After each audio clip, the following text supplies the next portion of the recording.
In this lesson, we're going to talk about civil disobedience and civic movements. Now, this is a hot button issue. So hot button that our legislators have debated back and forth on whether or not to include this information in our course at all. So I want to add some disclaimers.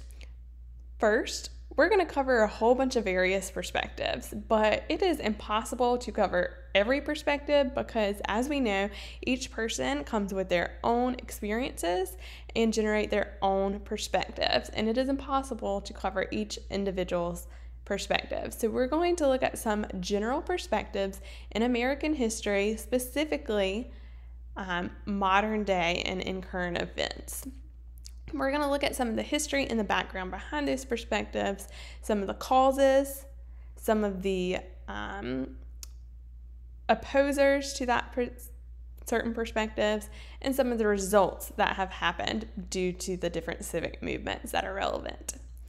We are going to mention a whole bunch of people and a whole bunch of events, but this is not a comprehensive list. There are many other events, many other underlying issues, many other people that played huge roles in each of these movements. So this is a general overview of several different movements.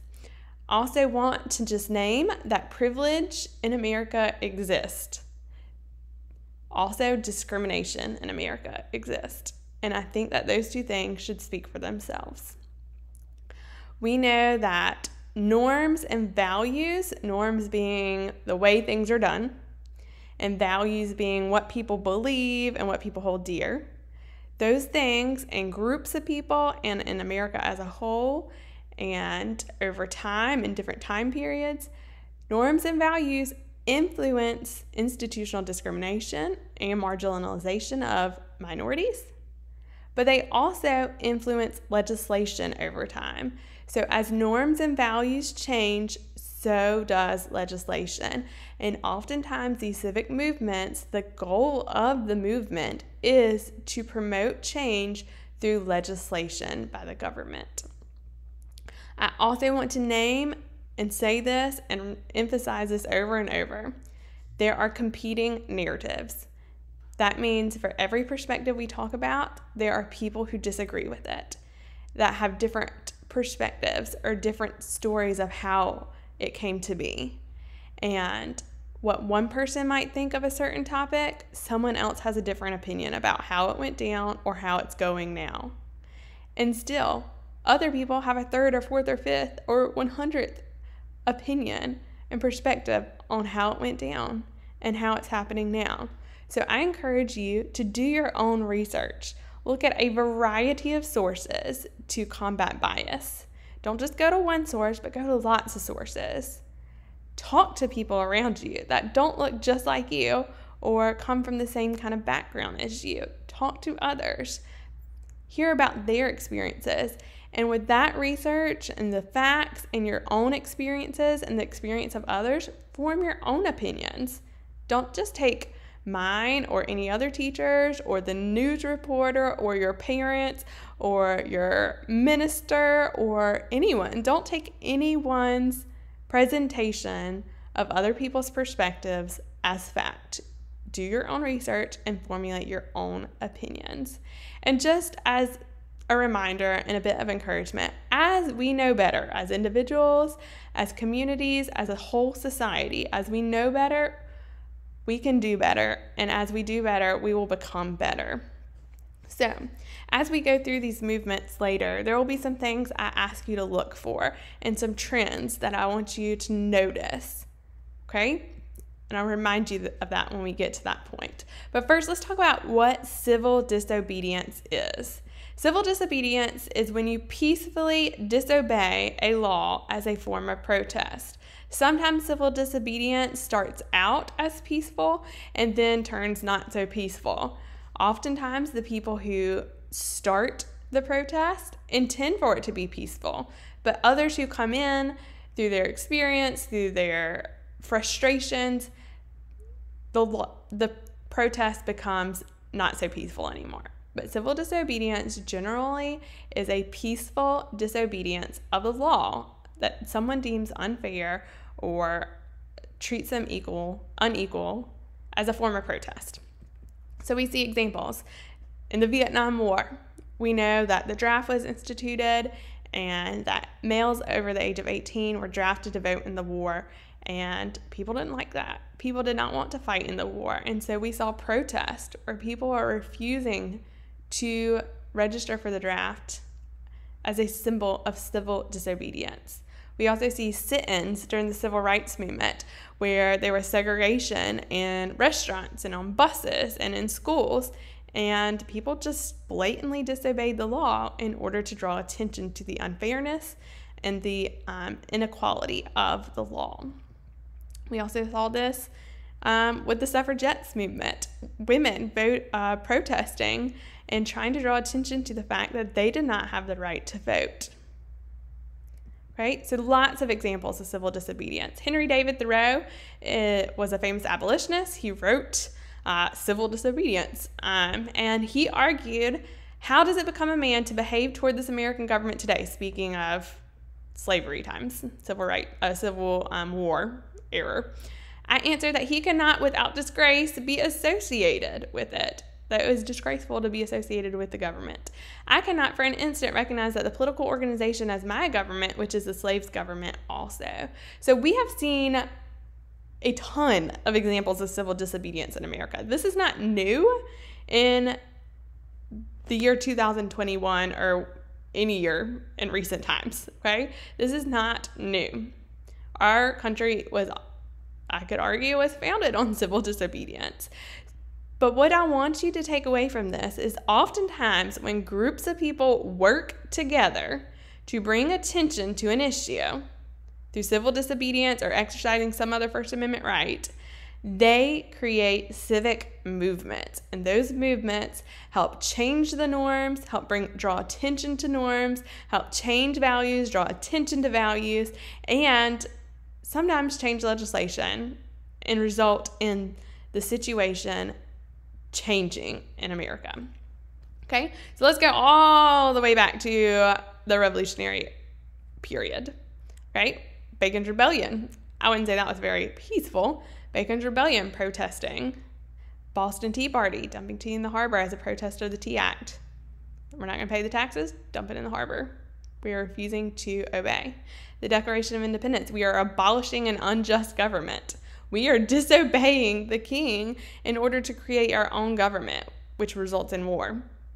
Okay? Sometimes civic movements do lead to war.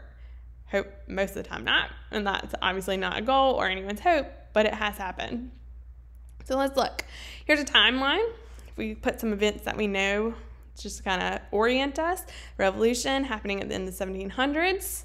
Civil War in the mid-1800s, Industrial Revolution at the tail end of the 1800s and into the 1900s. We've got World War I in the 1940s, World War I in the early 1900s, World War II in the 1940s, and you can see present day here. So some of the movements that we're going to cover: the abolitionist movement, civil rights movement, Black Lives Matter. These are all in light blue because they all relate to people of color, specifically African Americans. Women's suffrage happening in the 1800s. The women's liberation movement and the hashtag #MeToo movement. All are in pink, all dealing with women in America.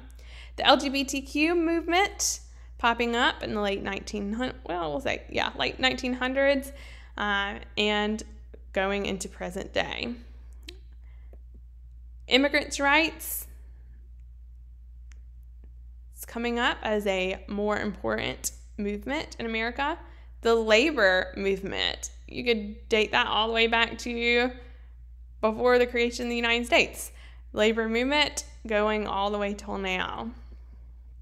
Vietnam War, as I mentioned earlier, war protests are common movements that rise up. Environmental movement and the Green Movement, the American Indian Movement. I would also argue the AAPI, the Asian American, and Pacific Islander movement is another that we're seeing popping up presently. All right, let's start with the abolitionist movement. Abolitionist movement, the goal is to end slavery. We see this with William Lloyd Harrison Garrison, in 1830, creating the American Anti-Slavery Society. Frederick Douglass, a former slave, starts speaking out. Harriet Beecher Stowe writes a book called Uncle Tom's Cabin. Abraham Lincoln is going to refer to her as the little lady who wrote the little book that started the war. Okay, so we see people speaking out against slavery, drawing attention to the horrors of slavery. Dred Scott versus Sanford, however, shows the government's not quite ready to end slavery. Dred Scott versus Sanford showed that, said that slaves were not citizens and therefore, or African Americans altogether, were not citizens and therefore could not sue.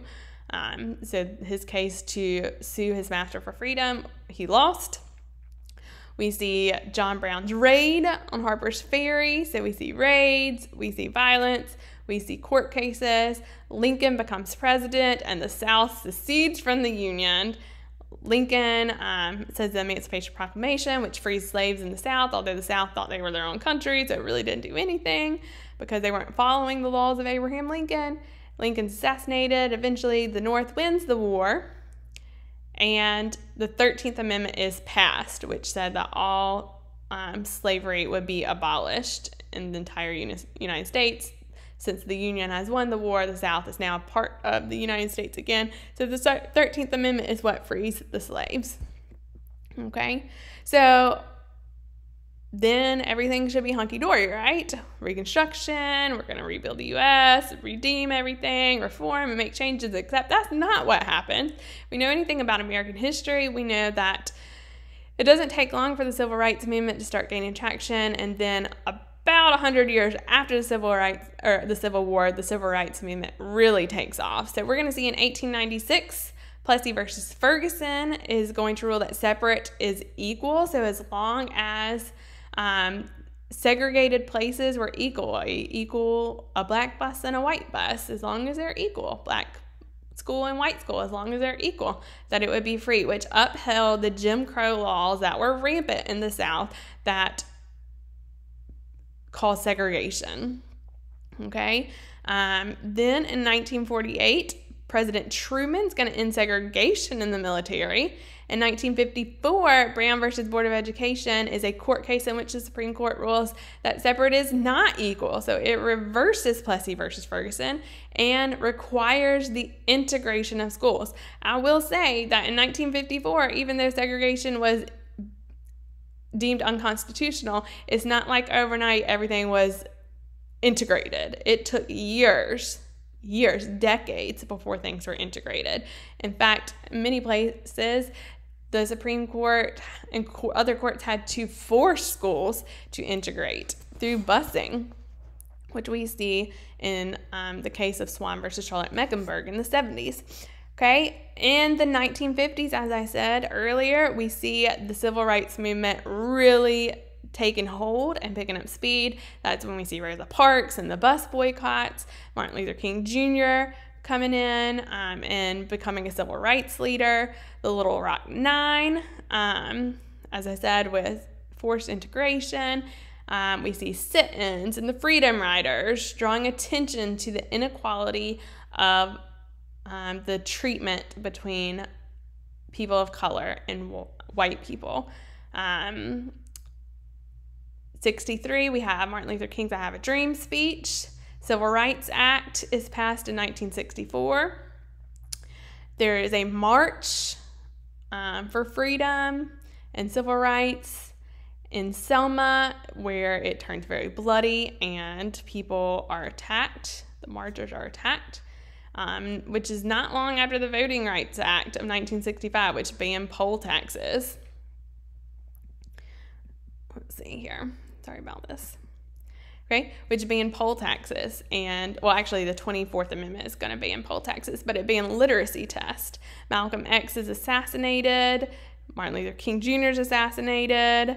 Rodney King is one of the first police brutality events that America witnesses because of camera footage.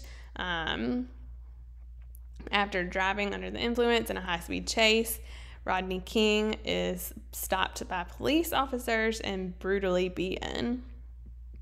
Okay, as an example of literacy test here, that African Americans would have to pass in order to vote. In the first circle below, write the last letter of the first word beginning with L. And you have 10 minutes. And one wrong answer means you fail. And these things are like impossible to answer. Okay? So those are going to be banned by the Voting Rights Act. Okay? Now, we see a resurgence of the civil rights movement through the Black Lives Matter movement. And again, the goal here is to end systemic racism.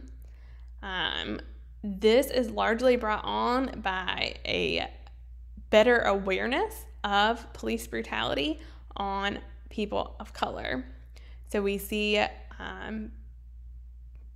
people of color who were killed, such as Trayvon Martin, such as Antoine Rose, Michael Brown, Breonna Taylor, George Floyd, Ahmaud Arbery. Again, this is not a comprehensive list. And I also would like to emphasize that this is not new. However, with the advent of cell phones and video and social media, we are able to make people more aware of what is happening. This does not mean that all police are bad. It just means that there are cases, and here's a chart, where police brutality is largely going under the radar, or had been going under the radar, as it related to people of color. And then with changing norms and changing values, people are drawing attention to the issue at hand in order to bring about change. There is opposition to it, as with any movement, and there will be results in favor or against the movement. Time will tell. So we see people like Colin Kaepernick taking a knee, people not standing for the national anthem. We see people painting and the signs on the roads of Black Lives Matter and marches and being inclusive. This is a movement that you are living in presently. While your grandparents may have lived through the civil rights movement, you get to live through the Black Lives Matter movement. And time will tell what happens. So as we're going through these, remember, I want you to think about what are the norms, what are the values that are impacting these movements, what causes these movements, what are the counter perspectives or the criticisms or the oppositions against the movements. So like all lives matter would be opposition to the Black Lives Matter movement. And what are the results, if any? Is there any legislation that is passed to change norms and values? So as we go through these movements, it's easier to talk about the historical ones. It's harder to talk about the current ones because currently people have feelings one way or the other about these movements, correct? So I challenge you to think about what are the norms and values that cause the movement, what norms and values are changing because of the movement. Are there counter perspectives? Are there competing narratives to the movement that have a different perspective or a different story of what happened and what's going down? And then what results are there? Okay, let's look at the women's suffrage movement because this leads up to Me Too, right? Hashtag Me Too movement. Women's suffrage movement starts back with Abigail Adams writing to her husband saying, remember the ladies, when they're writing the Constitution and the Declaration of Independence. Unfortunately, they didn't remember the ladies, and so women do not have the right to vote. And we start seeing women who rise in the ranks because they're playing a big role in the Prohibition movement, the Abolition movement, like with Frederick Douglass, other religious movements in American history, and they start networking and they start knowing the tools and the ways to get things done through movements, and so they organize. And we see this at Seneca Falls in New York, where women reformers gather to meet and they write the Declaration of Sentiments, and they write that women are equal to men, and we see people like Elizabeth Cady Stanton and Lucretia Mott and Susan B. Anthony rising in the ranks as leaders of the suffragette movement. So we see people who speak out against the inequality that they see. We see some states taking action, starting in the West, allowing women to vote. We see organized marches and other civil disobedience to draw attention to the inequality. And ultimately, we see the 19th Amendment, which grants women the right to vote. Okay, you can see correlations to the abolitionist movement, to the civil rights movement, where people start speaking out.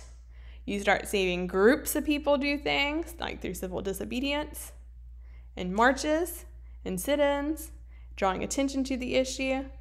And then you start to see more and more results. Along the way, though, there is always opposition.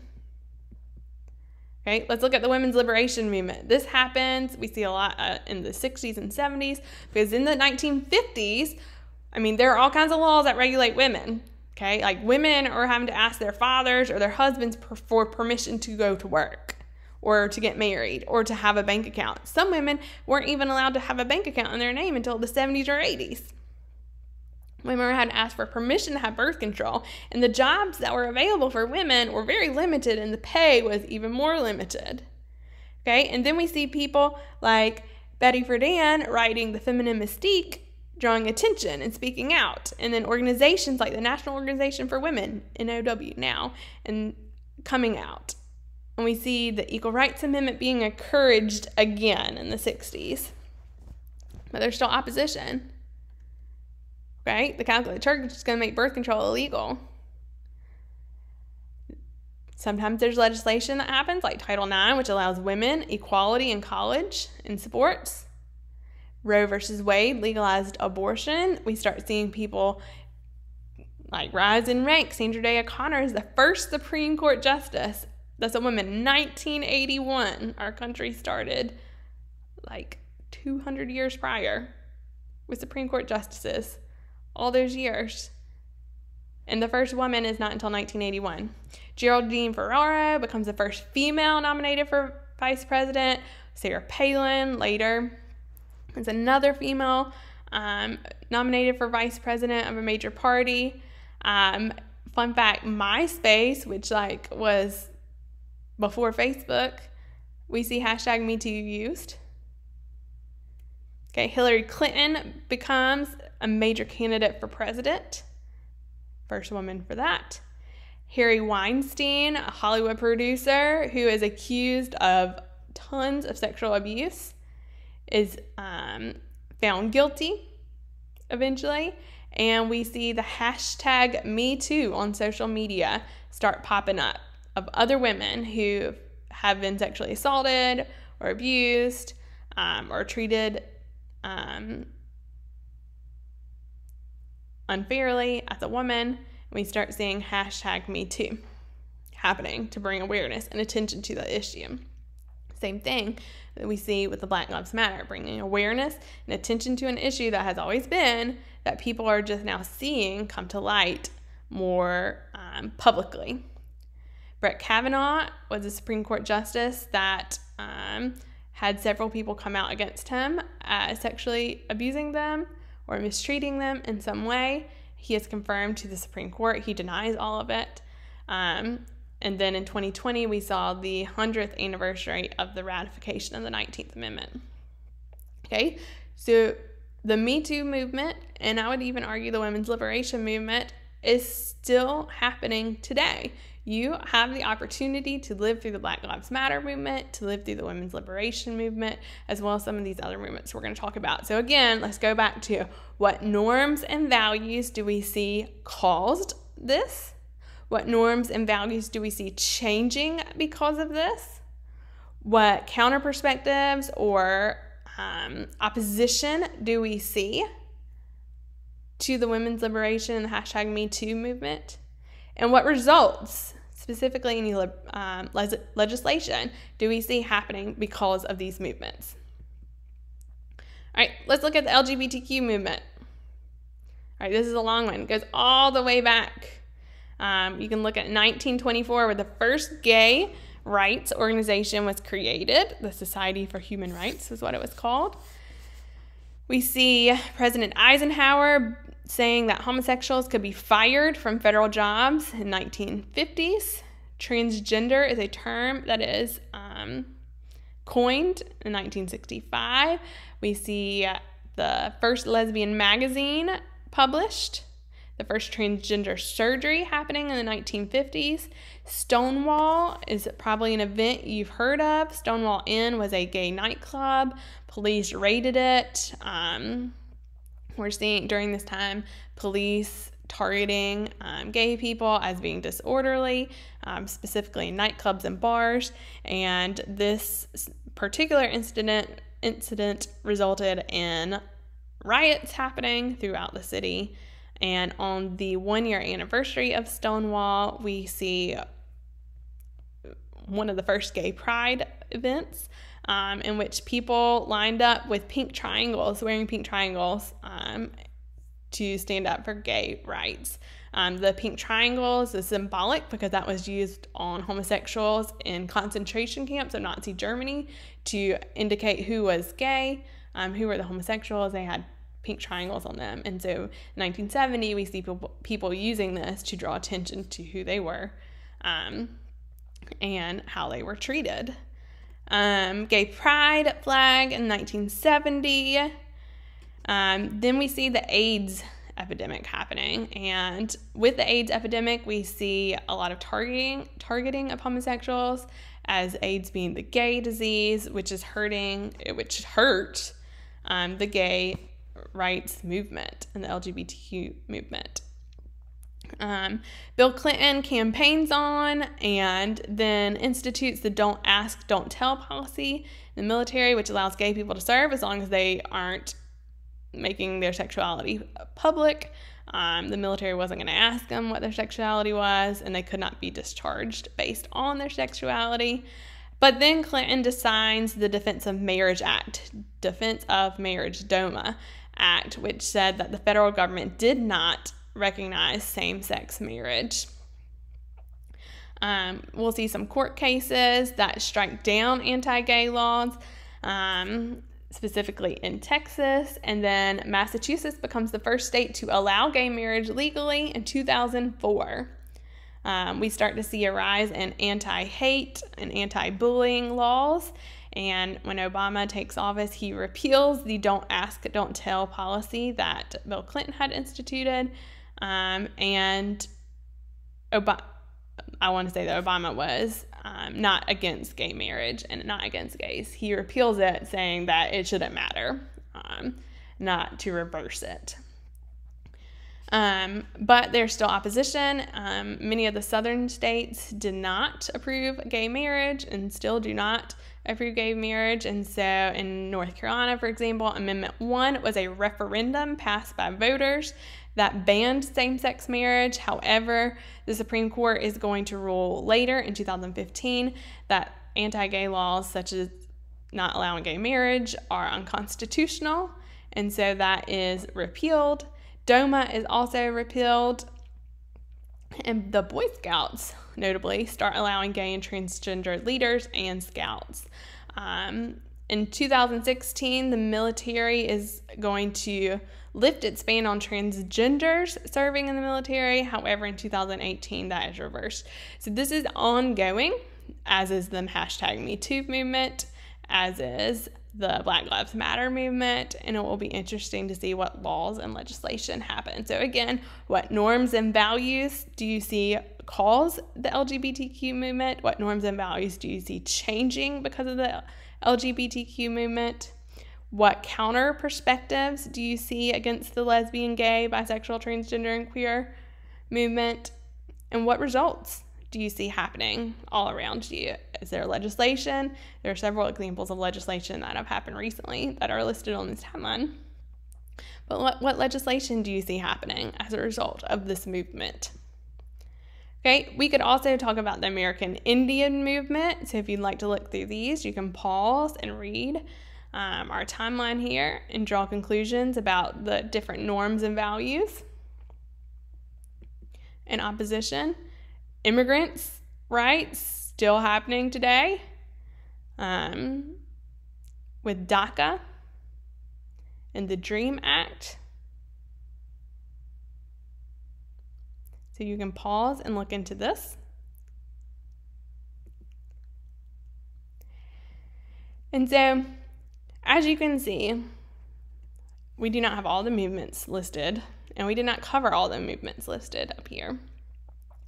But we did cover 3 or 4 of the most pertinent in today's society as it relates to our students. So we chose to look at the LGBTQ movement. We chose to look at #MeToo and Black Lives Matter because these are the ones that are most relevant to our students and probably current events currently. And so we wanted to take a little bit of a look at those. If I go back to our disclaimers, remember that we encourage you to go and dive deeper into any of these, to research for yourself, talk to people that are different from you, gather from your own experiences, and formulate your own opinions on what the norms and values are, what norms and values are changing, what perspectives do we see, what competing narratives do we see, people saying, no, that's not how it went down, or this is different for me, or I think differently about this. And then what results are happening because of these movements.